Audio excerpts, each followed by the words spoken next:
দেখেন মোরগটাও শরম পাইছিল, ও পানি খাচ্ছে।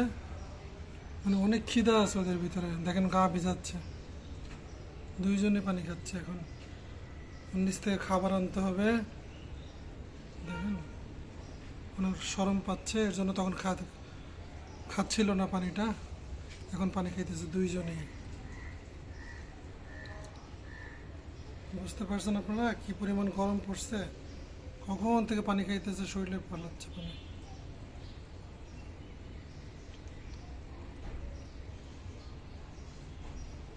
আমি সরে আসছি, দরজা লাগাই দিয়ে দুইজনে এখন খাইতেছে। নিচে যাব, খাবার আনতে হবে ওদের জন্য।